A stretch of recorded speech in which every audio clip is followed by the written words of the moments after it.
What's up, fellas? Happy to see everybody again for another episode of the Blind Pig Podcast, special edition, Friday night free agency recap.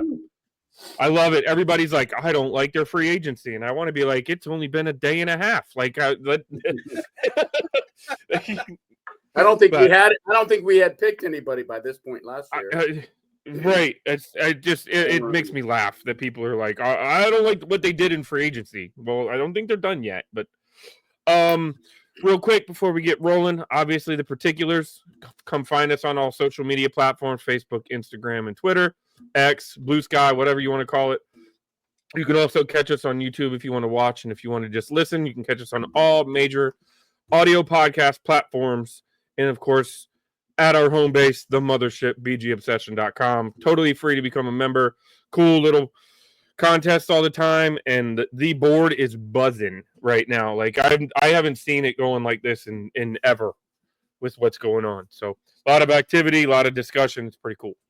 Hey Derek, I just want to give a disclaimer, man. I got the Rona last week, like last Friday, like right about this time. I got COVID, and I've been working all week anyway because I work in a hospital, and that's what we do in hospitals. We just put a mask on and come to work with COVID. So beware out there. But I definitely have COVID brain, man. Like I tell my wife, like the tops of my feet are tired. I don't know how that's possible, but I don't know. Really, the tops of my feet are like exhausted. So if I say anything totally, even more so than usual, if I say anything that's wrong or doesn't make sense, just be nice to me, man. Of course. If we notice, we'll ignore it. So, fellas, before we get rolling on who we did bring in, a couple key losses. De'Ami Brown signed elsewhere. Jeremy Fowler signed elsewhere. A couple. Zakia signed elsewhere.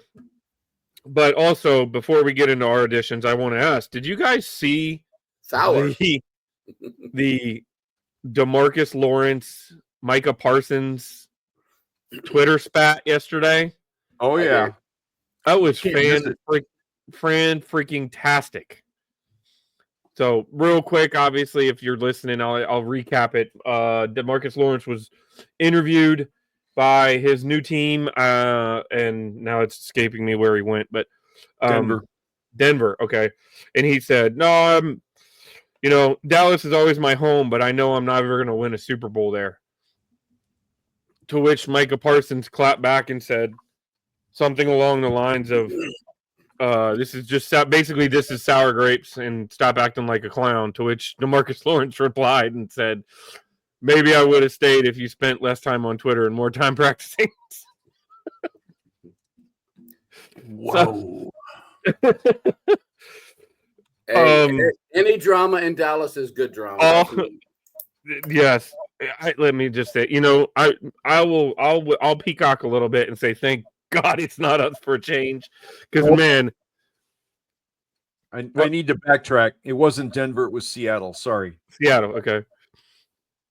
I knew that didn't sound finally, right. For a change, the off-field drama, the free agents flocking to leave, the guys not wanting to come back unless you have to pay them more money. It's not us right now. So you know what? I'm going to bask in the glow of Adam Peters. Well, I love the NBC Sports headline. Micah Parsons, DeMarcus Lawrence feud speaks to possible deeper issues in Dallas. Duh. Everybody in Dallas is going, you guys are just figuring this out.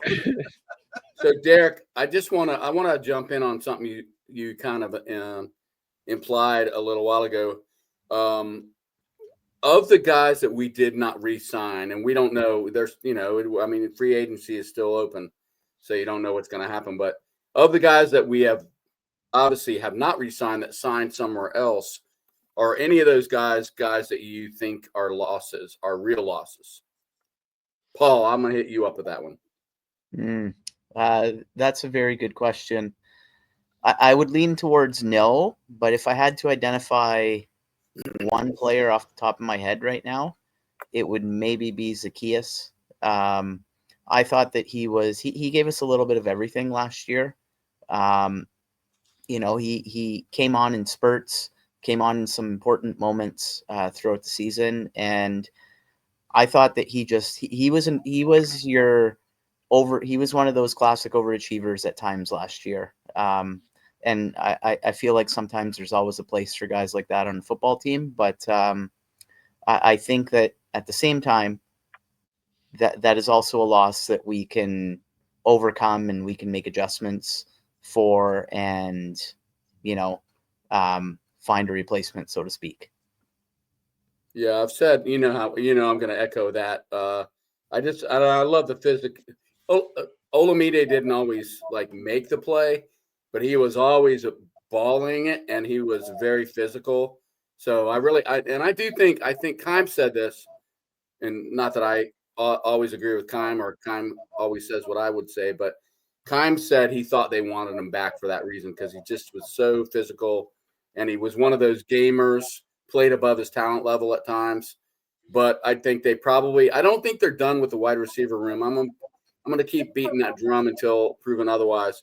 I think there's still another shoe to drop, whether it's in the draft or in free agency.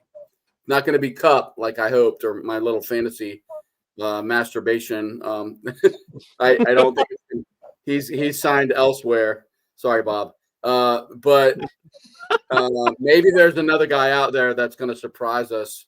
But I think we might not be done with a wide receiver room. To your point, I don't think we can be done yet. Right now, we got Terry McLaurin, Luke McCaffrey, Deebo Samuel, KJ Osborne, Noah Brown. I mean, there's going to be more in there, And I think, I guess here's my question, Derek. I think a lot of people, I heard people calling Noah Brown our number 2 wide receiver last year. I don't know how the hell you get that. I mean, he might have been the most talented number 2, but Zaccheaus had 15 more catches than him, and he couldn't stay on the field. Brown couldn't, but I think we're still looking for a number 3, and I don't think number 3 is on the roster yet, unless it's Christian McCaffrey, and they're really expecting him to step up. I would venture to guess that they're still looking for number 2, and they're going to bring somebody in with the expectation they're going to come in to compete for number 2, and it might be in the draft. I don't know that maybe there's a free agent. There might be some depth guys, but I don't think they're sold. Deebo, I would venture to not even call Deebo a wide receiver. He occupies a wide receiver in the wide receiver room, but his role is not as a number 2 receiver. He is a weapon. Similar to Chris Thompson was not a running back. That guy was just a football player. He just was. You found a way to get him on the field and get him the ball. But as your true Z, lining up across from Terry McLaurin on the majority of snaps, I don't think that they're even set that guy's on the roster yet. I think they still want to find him. I think I may not be on the roster, but I'll tell you what, adding Deebo Samuel to the stable of receivers, and let's face it, our receivers are our top receivers are now all basically the same, right? Eckler's back, Ertz is back, McLaurin, and now you've added Brown, and now you've added Deebo Samuel to that. That changes the coverage on Brown. Having Samuel on the field changes the coverage on Brown. He's now probably covered by your 3rd cornerback, 4th cornerback, depending upon what kind of coverage you're playing and what our personnel package looks like. I don't know. I think Brown could eat some of these guys alive that he's going to end up playing against. Is he a true number 2? No, probably not. But our running game sure took a dip after Brown went out injured, and I'm loving having him back for that reason, if nothing else. So, and to backtrack a little bit, to back to your first question, John, Jeremy Chin would be the guy that I'm probably least thrilled about not coming back today. That's a good one. Bob. You're right about that. I just wanted to throw one other thing out there because, KJ Osborne didn't play it down last I don't believe he played it down last year. Or if he did, no, I don't think he did. I think he was active for one game, never got a snap. But you're talking about a guy who, from 2021 to 2023, with Minnesota, had 50 catches, 60 catches, and 48 catches. So there's your number 3 right there. And I know a lot of people are like, why do we re-sign KJ Osborne? Well, because the guy can play wide receiver. He hasn't done it in Washington yet, but I mean, he can play. That kid can play. And so we might be more stocked at wide receiver than I'm really giving us credit for. Between if Noah Brown stays healthy and KJ Osborne gets back to what he did previously, then, and who knows what McCaffrey's going to do, we might be in pretty damn good shape. Anyway. So to that point, we can just run down real quick the re-signings if we want to touch on those, and then we can get into some new faces. Marcus Mariota back 1-year deal, $8 million. Jeremy McNichols back on a 1-year deal. You know who's not on my list here is Chris Rodriguez. He's back on a 1-year deal. Michael Dieter, Trent Scott back on 1-year deals. Ooh, I accidentally put Nate Herbig under returning, but he's not returning. And by the way, for the last 2 hours when I was looking for him, I kept thinking, what's that comedian's name? Bobcat Goldthwait. I don't know. No, it'll come back to me in a minute. KJ Osborne, 1-year deal. Noah Brown, 1-year deal. Zach Ertz, 1-year deal. John Bates, 3-year deals. I've seen up to 9. Mitch Hedberg was the name I was trying to think of. I think of Nate Herbig, and I think of Mitch Hedberg. Did you guys catch Ertz's comments about John Bates this week? Yeah, he said he's the most physical blocking tight end he's ever seen. Yeah. I mean, maybe we're and I always give myself credit. I've been saying for a while that John Bates is underrated, but I didn't think it was that underrated. So, maybe we need to start paying closer attention to John Bates. Almost like having another offensive lineman on the field, I believe, is the rest of that quote. That was a little shocking to me, but so let's talk about the defensive guys and special teamers that we retained. Sheldon Day, defensive tackle, 1-year deal. Bobby Wagner, we talked about, linebacker, 1-year deal, $9 million. Nick Bellore, special teamer / depth linebacker. I saw a 2-year deal on him. Kevin Seymour, a defensive back who I think was on our practice squad last year. I don't even know if he ever was active, but he was a member of our team on a 1-year. He played on some on special teams too. Okay. Noah Igbenogany, 1-year deal, I know Paul is excited about that one. I'm just excited that I can say Noah Igbenogany. I listened to Galdi talking about him this morning. He said it like 17 times. So I'm like, so you practice driving down the road in your car, Igbenogany. And then Tress Way, 1-year deal worth almost $3 million, and then Zane Gonzalez, 1 year at $1.17 million. That number right there, it screams to me, we're gonna have a competition in camp. You're not signing your kicker for $1 million and expecting him to be. He might be the guy, but you're not gonna just go into. I don't think we go into the season without somebody else coming in to compete. So I tacked on Wiley on there because he restructured his deal, which I was actually pretty glad to see that because I don't think he's a tackle. I think we've established that, but I do think move him inside the guard. All of a sudden, you might have something there. So I don't know whether he's going to be like tackle depth, or I suspect who knows who our starters are going to be, but I suspect that they might try to move him inside the guard, and he would be a lot better. He would look a hell of a lot better there than he has so far at tackle. And we can get in. Your point. I think comes back to the addition side with the Nate Herbig. I could see them bringing Wiley back, and what I saw was not extension but restructured. So from the way I understood it is he's still only got 1 year left. Mm-hmm. He's going to be a free agent in 26. They guaranteed some of the money up front as opposed to having no money guaranteed, and they lowered his cap number.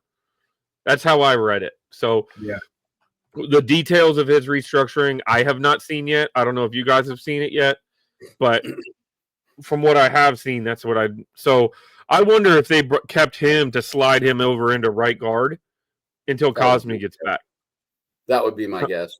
Coleman to right tackle and him to right guard would be my guess. But I mean, and then knock on wood, you've got a guy that can play either in the pinch if there's an injury. You got a guy who can play either tackle position. And you know what I mean. So he's a lot more valuable when he doesn't have a bunch of money and he's not your starter. I think he actually can bring something to the table. Well, and since we were talking about Herbig, or Furbic, I guess it is. I don't know about you guys, but I was fumbling around today trying to find some information on all these guys that I've never heard of. And but the one thing that jumped out at me about his time with the Steelers, and prior to that, I think he was with Philly. Maybe he's pretty good run blocker, and I think that's kind of one of the trends you see in this free agency is you see us stocking up on guys that can stop the run and stocking up on guys that can block for the run. So I was excited by that. And I think the Steelers, reading some of the social media stuff before he got hurt after, I think, maybe 2 games last season. They were pretty excited about him. The fan base particularly was pretty excited about him. If you get a second, go look at his wiki page because they could not have picked a less flattering photograph to put on his Wikipedia. Just saying, if you get a minute. But he is interesting, John, and that's the one that's jumping off the page at me that is like, could he be the diamond in the rough guy? You know, like he's only 26. Going back when he was in college, 3 years at Stanford, he was a freshman All-American, multiple time All Pac-12 conference for standout. Huh? Yep. Yeah, he's played at Stanford. Right. And I mean, he's had 30 career starts, 61 games for an undrafted free agent. That's pretty impressive to me. Right. And personally, myself, that's what you just pointed to there, John. The fact that he has a little bit of starting experience, I found that to be a trend with a lot of the guys that we've generally acquired across the board in free agency, whether on defense or offense.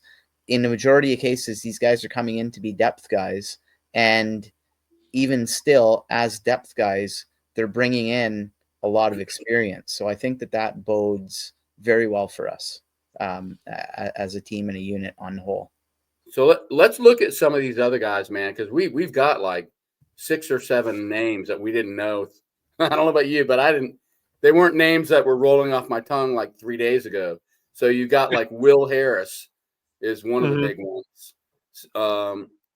Safety out of Boston College originally, former 3rd-round pick, pretty big kid, 6'1", 206, spent 5 seasons with the Lions, played for the Saints last year, and started almost the whole season and played pretty well.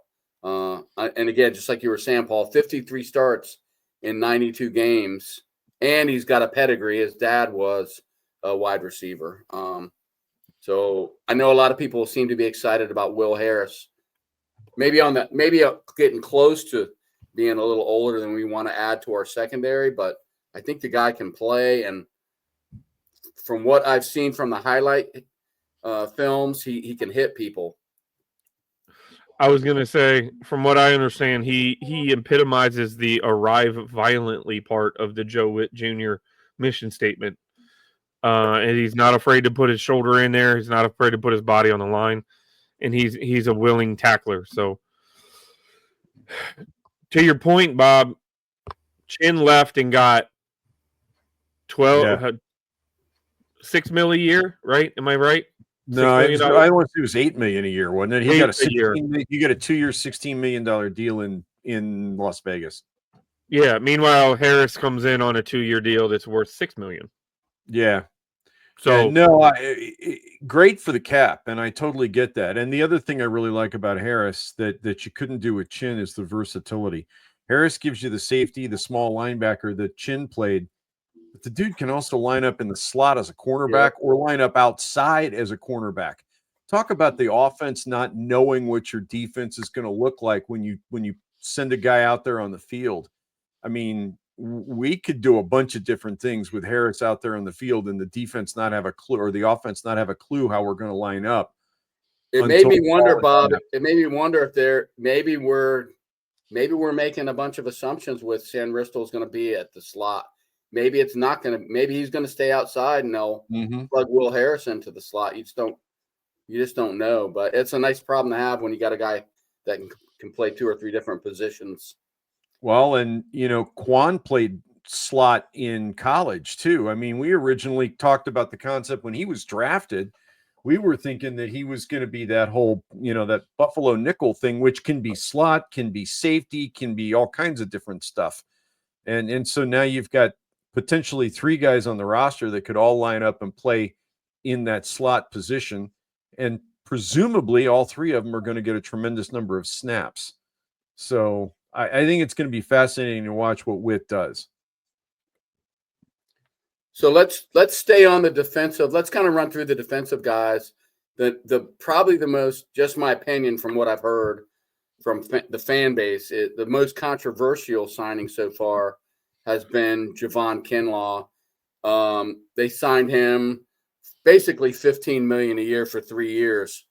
The guy grew up in DC, former first rounder by the 49ers, just in 2020. He's a big guy. He's played quite a bit, but what do you guys think of that signing? I think the controversy is about the money we paid, which, I mean, we can talk about that. But what do you guys think about what we're getting in that guy? I'm personally okay with it. I may have said this the last time that we met, but I like the fact that he still has room to grow. I like the fact that he is coming off his very best NFL season. So it seems to be as though things started to click for him last year. He's only 27 years old. There's still a lot of room to grow. I think that he's coming into a situation where we have coaching staff that can maximize his potential. And I mean, the $45 million for 3 years, Jonathan Allen got $60 million for 3 years, and Jonathan Allen doesn't have any more upside. We know who Jonathan Allen is at this point. So I like the fact that there's untapped potential. I will throw out there what I said on the board, but I said it after we did our podcast. What was it, Monday night, I guess, where we talked about Kinlaw to start with, because I hadn't seen John Keim's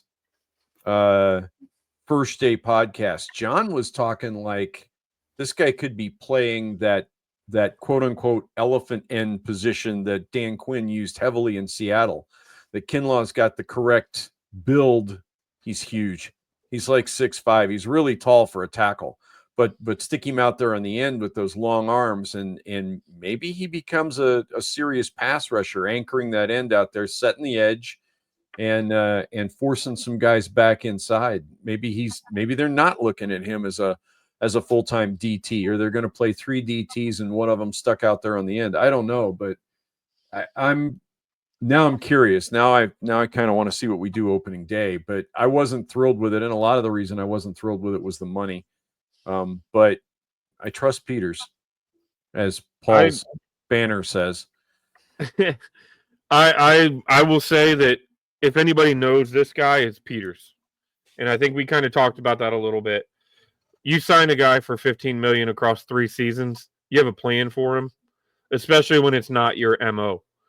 Peters has been stockpiling this roster on 1 and 2 on 1-year deals, and continuing to do so. But Luvu got a 3-year deal, Biotic got a 3-year deal, Allegretti got a 3-year deal. Now Kinlaw's got a 3-year deal. So Peters clearly, he drafted him in San Fran. I think he's got a plan for him. If you listen to Kinlaw, he said, I heard some of the interview, he said he felt like he played heavy last year. So to your point, Bob, I wonder if he comes in and he sheds 10 pounds and then he plays edge. Or, 6'5", 310 or 305 is a different dynamic than 6'5", 320. Or is he one of those guys that, you know, and I'm not comparing him to him, but a guy like J.J. Watt that you can put down with his hand in the dirt or you can put him outside, and they're versatile. Obviously, I'm not saying he's going to live up to J.J. Watt, but that kind of versatility where in some looks he's on the outside, some looks he's in the middle, some, you know, over the center, however you want to look at it. So, and one other thing I'll throw out there that I haven't heard anybody say, everything I've heard about this guy indicates that we didn't have to sign him day one. We could have waited until later in the week. They went after him with some real intent, right? I mean, he was the name for day one, and they went out and got him. When everything I've read really sounds like there wasn't a stampede to his door, and we weren't beating anybody to the punch. So this is what they feel like he's worth. And yeah, to kind of circle back around, if you go after a guy this aggressively on day one, you obviously want him and you obviously have a plan for him. So we've heard that we all know that, like, at the Adam Peters San Francisco connection, and we've seen him go to that well a couple of times already in terms of players and coaches, and we know about that. But what I think a lot of people have forgot is that he has New England ties as well. He was a scout for the Patriots. He spent a good amount of time in New England, and I think we're seeing some picks, some additions that are the result of the relationships he has with folks in New England, the front office staff in New England. So the one that's scrolling through right now is Deatrich Wise, Jr., defensive end, former Patriots, 4th round pick. Here's a trend. He's big. Yeah, he's a big boy. I talked to Mark, our brother from Bavaria, today a little bit, and that was kind of his overall sentiment is they like big guys because we brought in quite a few big guys, but 6'5", 280 pounds, former Arkansas player, and he's been around a while. I mean, he's been playing, and he's played his whole career in New England, but he did play through 8 seasons, but he did play in 15 games last season. So I don't know if anyone has anything to say about Mr. Wise, but he is a big boy, and that's just another big, ugly trench guy that we've added to the roster. Then the other guy, go ahead.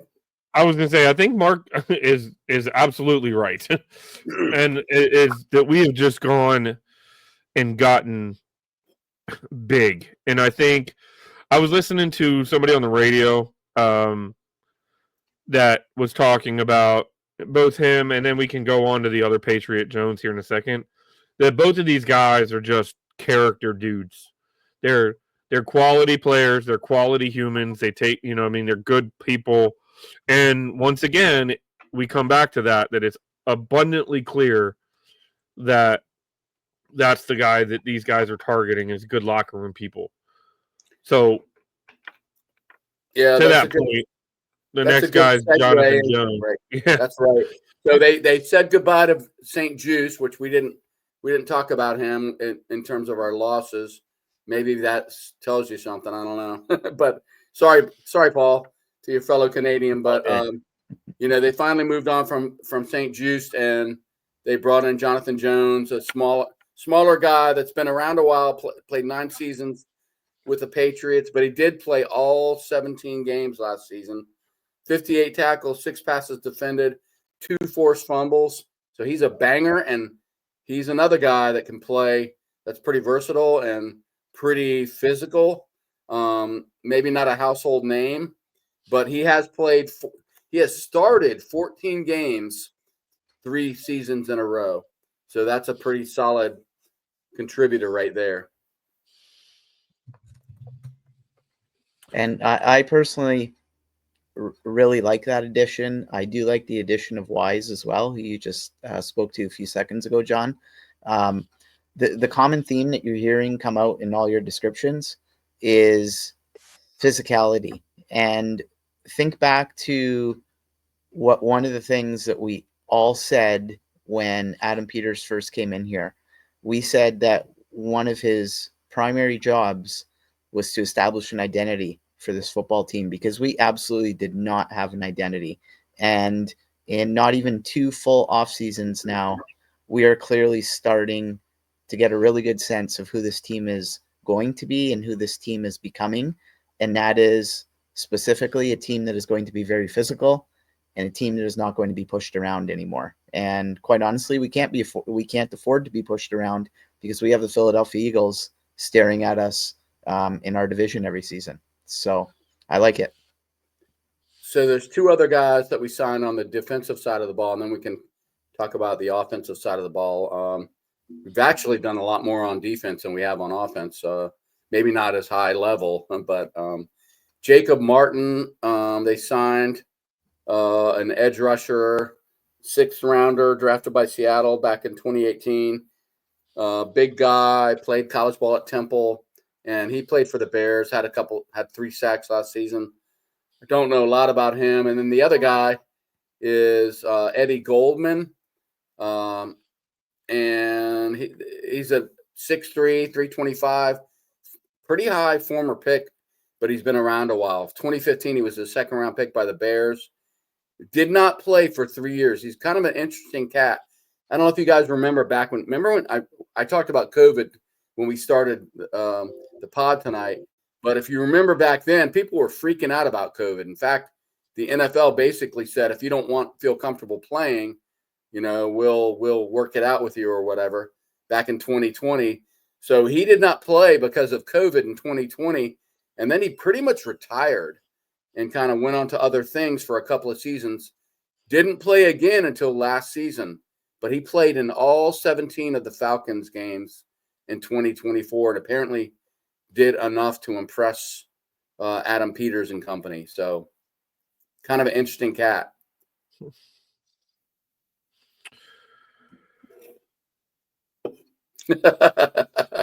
I stunned you guys into silence on that. Absolutely. Again, I think we let John Allen go. We let Dante Fowler go. And we've brought in now 2 legitimate D tackles and another edge rusher. Is my like Kinlaw, Goldman, and Wise, as well as Jacob Martin. So now they obviously saw an issue with the D line, and also re-signed May. And I saw somebody earlier today posting on BGO, like, why did we let Dallas steal Fowler from us? And it's like, I mean, and here's the thing. Dante Fowler played his ass off last season.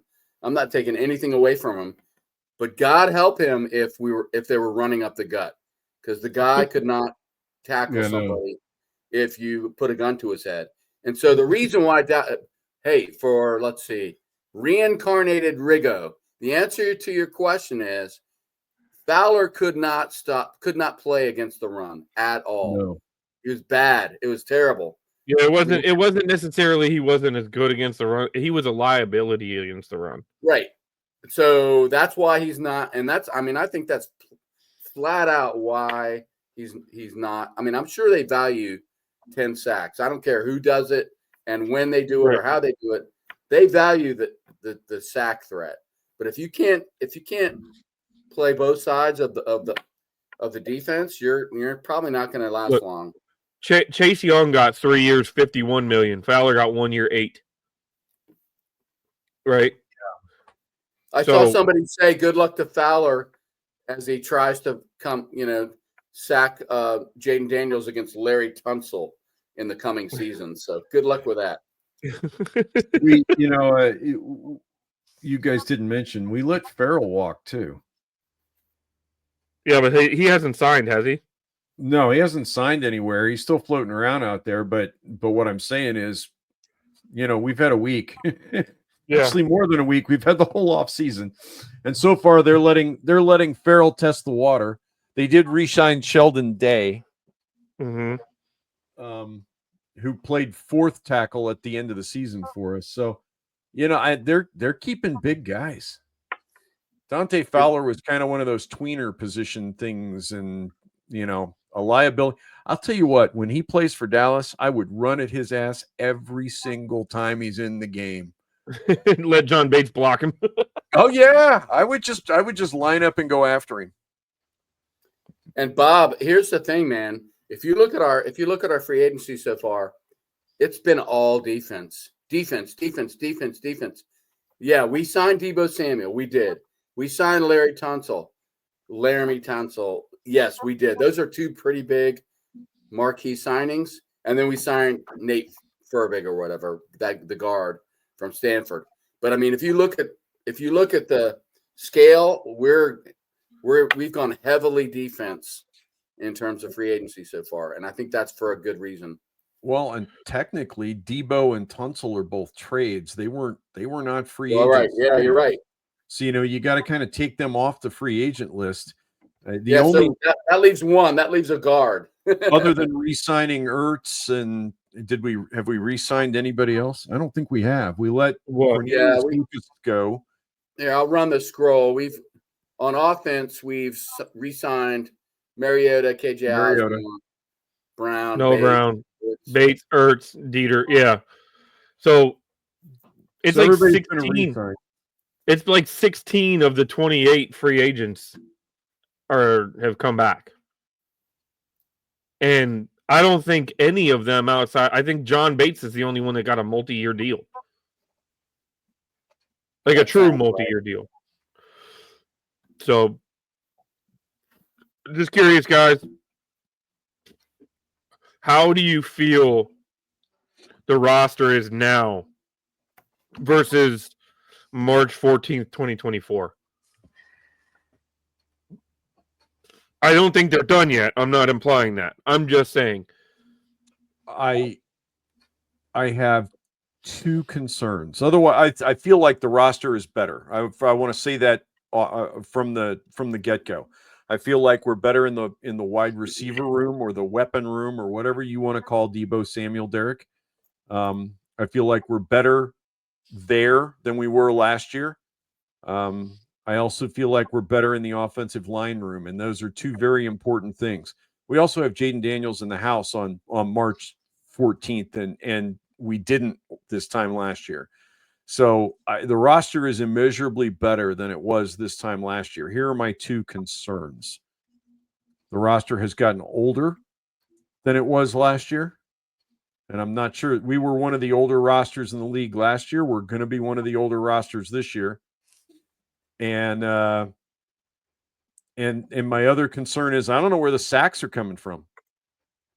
None of these guys are known to be sack artists, if you will, whatever you want to call that. I mean, and we gave up Fowler, and I don't have a problem with giving up Fowler, but that's the bulk of your sacks right there. He was your go get 'em guy, and I'm just not sure where the sacks are going to come from on defense. So, Paul. Yeah, I'm with you. I think the roster on a whole is light years ahead from where we were last year. I think that there's been a concerted effort over the course of the offseason, in particular this past week in free agency, to elevate the floor. And what I mean by that is improve the depth of the roster. When you think of guys like Wise, Jonathan Jones, Eddie Goldman, these guys are merely rotational pieces. They're guys who are going to be, coming in, playing X amount of snaps in your football game, but they're going to be guys that are going to be able to come in and ensure that you're not necessarily losing a step type thing. So I really like the fact that the depth has been improved. You obviously build your core of your football team through your draft.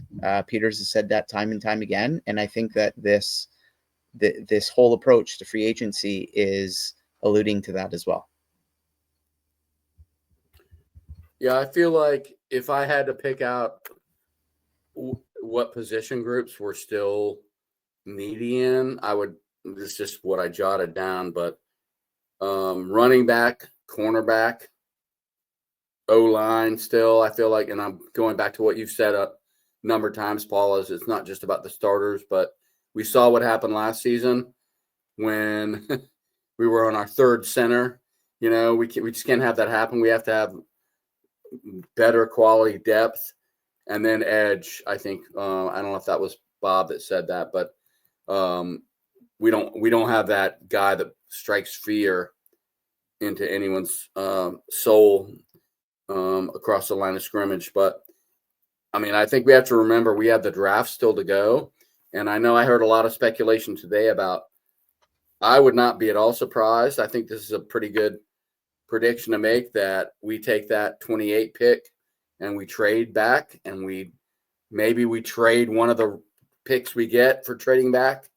We trade it again and we end up with, 4 or 5 day 2 picks to kind of replenish what we've given up for Deebo Samuel and Lattimore and Tunsil, and we kind of restock a little bit, and then we try to hit the draft where it's strong. And I know there's a lot of really good running backs in this draft. I've heard that there's a lot of good edge rushers in this draft, but I still think we have a lot of work to do. And I would even say this: it's year 2. It's year 2. You cannot look at what we did last season. We turned over 60% of the roster. We've harped on that over and over on our podcast. I think they turned over another 20% this time around. I think a lot of the guys that we're not re-signing, they're Rivera guys that, like St. Juice, that just they gave them a chance. They had talent, but they were not guys that they felt like were part of the future. So I think this is part of the cleanup of the Rivera era, the guys that we don't re-sign, and then we'll see what they can do in the draft. I remember Adam Peters said early on, he made a couple of comments about, because reporters were trying to kind of nail him down on, like, you build through the draft, right? That's your philosophy. You build through the draft. And he said, that's true. Like, that's the way you build. You build through the draft. You improve through free agency with, more experienced veterans that you bring in. But you always remain flexible. And I think that's what we've seen with Adam Peters this year, is that he's not going to be hemmed into one approach. If he feels like a trade, as painful as a trade is, and especially for a GM GMs are afraid of trades, because really bad trades get GMs fired. And we've seen that before in the NFL. So I don't think GMs love trades, but you know what? I think he's looking at it like, we're not going to get what we need in free agency. This isn't a particularly strong draft in some places. Like, where are we going to find a left tackle if Brandon Coleman's not the guy? Well, guess what? They're going to trade for him. And I don't care who you are. Nobody saw that Tunsil trade coming. I mean, they were in on the Stanley conversations. That I know, Paul, that was probably all of our best case scenario, is they would make that happen, but it didn't happen. So what do they do? They pull off a trade no one saw coming. And so I'm really excited, because I think Adam Peters is one of those guys. He's like, I don't care what it looks like. If we can make our team better, we're going to figure it out. We're going to figure it out, and we're going to execute it. And as frustrating as it is for fans, and I am a fan, like the slow pace of free agency, I wanted Cooper Kupp, man. I mean, I was like rubbing my magic 8 ball for Cooper Kupp. But you know what? It's just not the right move. It's not an Adam Peters move. He's like, you know what? We're pretty damn good at wide receiver. We have other needs. We're not going to overpay, which is what you had to do to get Cooper Kupp, is pay through your nose for a guy who's like 32 years old. Don't get me wrong. If he had done it, I would be praising the move. But in the long run, it's probably the smart move not to go after that kind of player where we are right now. So I just think Adam Peters is a very smart guy. And I think we're going to look back on this free agency kind of like we did last year. We were not super pumped about it at the time, because there weren't, I mean, we could always count on Snyder for like headline, exciting free agency headlines. Albert Hainsworth is coming to Washington, or however you want to characterize it. But it wasn't always we didn't end up down the road praising the moves. We ended up going, God, what the hell was he thinking? Just to chime in on that, and I think the other thing you've got to factor in here is this time last year, nobody realized what Jayden Daniels was going to be as a rookie. And I think they reached the end of the season, and he and Dan Quinn and Harris got together and looked at each other and went, we have a window now. Yep. Right now. We have a window right now. What do we do to make the most of this window right now before Jayden Daniels has to get paid? And I think if you look at the big moves that they've made, Kinlaw doesn't fit this, but everybody else does. They address immediate weaknesses that cost us games against Philadelphia. And that's what you've got to be looking at. Philadelphia is the team to beat in the NFC. So if you want to take that step right now, you've got to get by the Eagles. And this looks like moves that were designed with an eye specifically to beat the Crew up by 95. We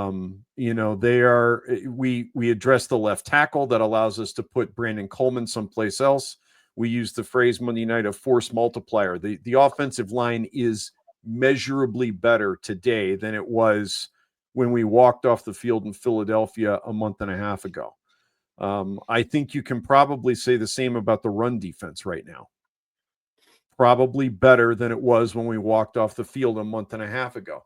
And those are the things that we absolutely positively had to address to be a legitimate threat to the Eagles, especially when you look at some of the guys the Eagles have let go of. Now, you don't want to go look at the Eagles draft picks this year because they're loaded. We've got 10 in the next two drafts right this minute. The Eagles have 8 in the top 3 rounds in the next 2 drafts. So, and Howie Roseman doesn't screw those up. So they're going to reload. But the question is, have we done enough yet? What else are we going to do? And I think that's what they're looking at. Just to piggyback on your point there, Bob, and I'm jumping back in the conversation. Sorry, I had to dip for a second. But beyond that, they're doing things that are not hamstringing us once this window's closed. Right. You know what I mean? Like, this window is in a vacuum right now because if I'm not mistaken, nobody's even under contract longer than Jayden Daniels. Right? Yeah. We don't have a single contract that runs past his Jayden Daniels. So if Laramie Tunsil comes in at his age, look, offensive tackles are playing a lot longer than they have in the past, especially the good ones. So if Tunsil comes in and we get a half a year out of him that looks like he's still going to be all pro caliber, and you want to tack another 2 years or another year onto his deal, you can do it. And you're still in that window of before Jayden gets paid. So there's no hamstring right now. Now we are playing there is a little bit of a dangerous game that they're playing, that there's not a lot of security. Adam Peters is going to have to spend a lot of time working every offseason. There's no comfortable because it's going to be constant. But as we've said in the past, when you don't have a single first-round pick from your last 5 drafts on your roster, the 5 drafts predating Jayden Daniels, this is the kind of thing that you've got to do. Oh, we're wrong, Derek. There's one guy on the roster with a contract longer than Daniels. Who? Deebo Samuel has a 20. It is into 2029. Oh, but those are void years. It's a void year. You're absolutely right. It's a void year. Well, everybody's. So if we're not counting void years, we only have one guy on the roster for 2028. That's Sam Cosmi. I think the thing that kind of flips fans out, and I've had these thoughts too, is we got a brand new franchise quarterback. It's a reboot. It's a rebuild. Whatever you want, recalibration, whatever the hell you want to call it. But you would expect a team to be like stockpiling picks and going young and shedding all the vets we're like signing up all the 31-year-olds we can find, plug up the middle. And I just think it just goes back to exactly what you said, which is that we realize that we could be in the Super Bowl in 2025 if we improve where we need to improve with what Jaden can do. And what you saw, the guys that we re-signed, those are all the guys that got us to the NFC Championship game in 2024.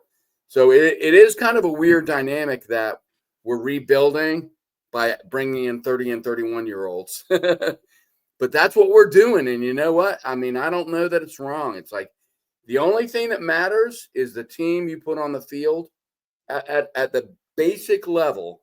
Mm-hmm. The only thing that matters is who are the guys dressing up in 2025. Mm-hmm. Now, I'm freaking out because I'm worried about 2026 and 2027, et cetera, like you guys are. But you know what? You know who's not freaking out about that is Adam Peters.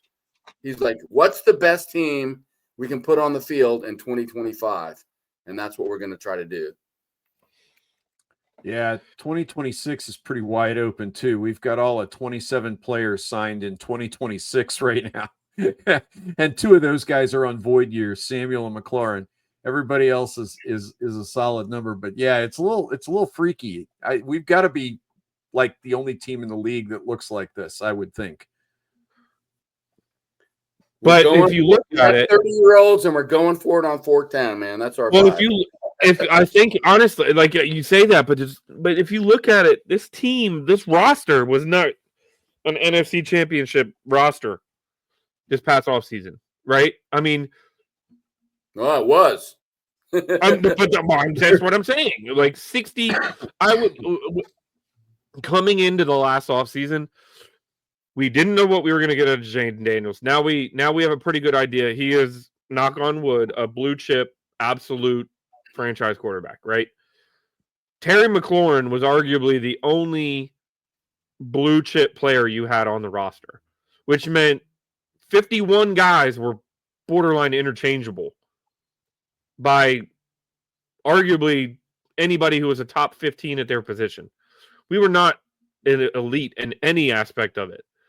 But the contributions were elite. The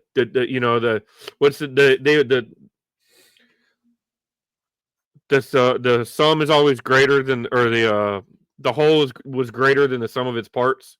Yes. Right. Like, so when you're looking at something like that, I want, these guys are confident that Bobby Wagner is replaceable.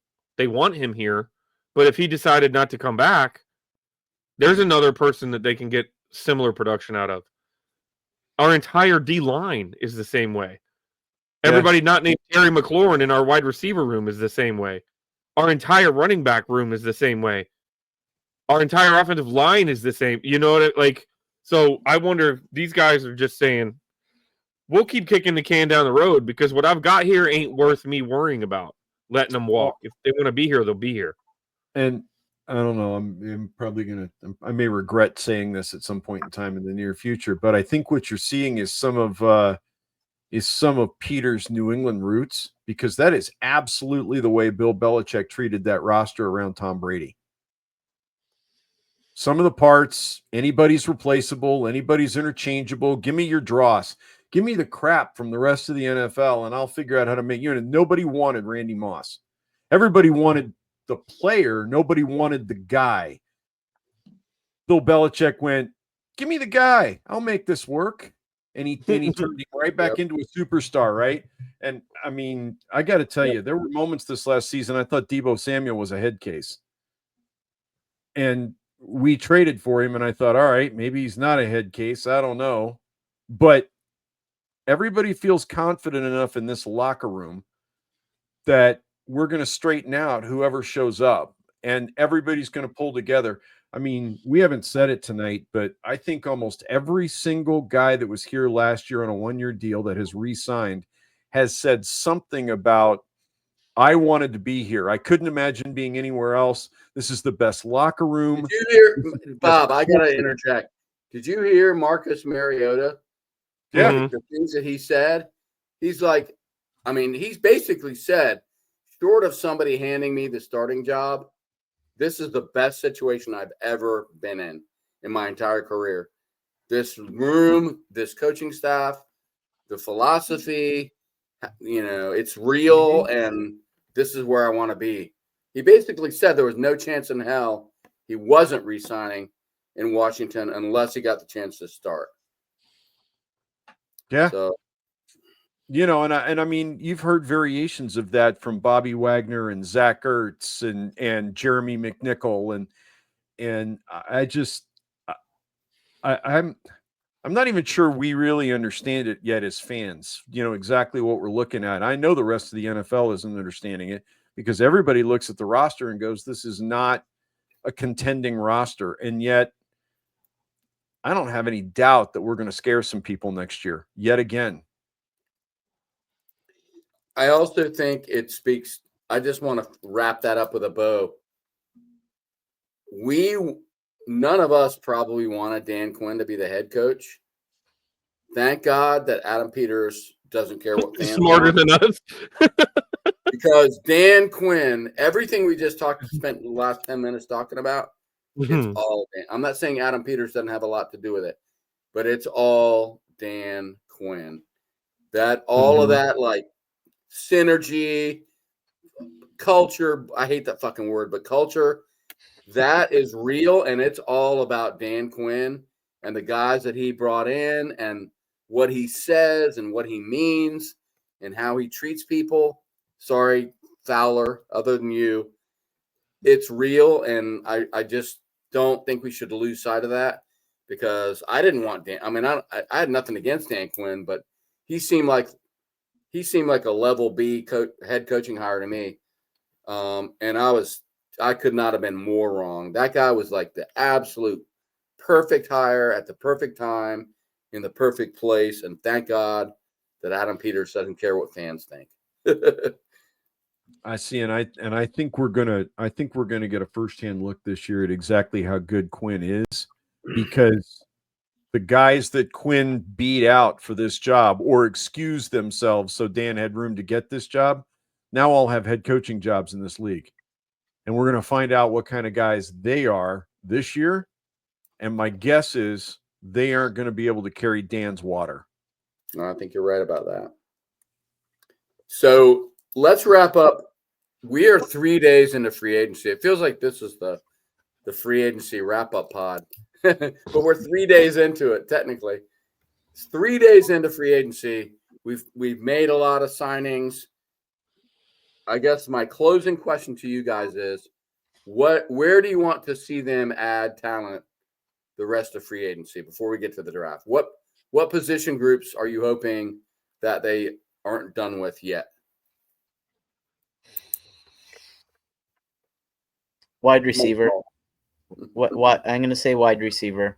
Now, granted, there might not necessarily be a lot out there. I think that wide receiver might be something that they place more of an emphasis on in the draft, given that I think that Peters has an eye towards establishing a core. And when you think of our defense, for instance, on all three levels of our defense, with Luvu, Sane Ristil, and Johnny Newton, he has a player on all three levels that can be part of a long-term core.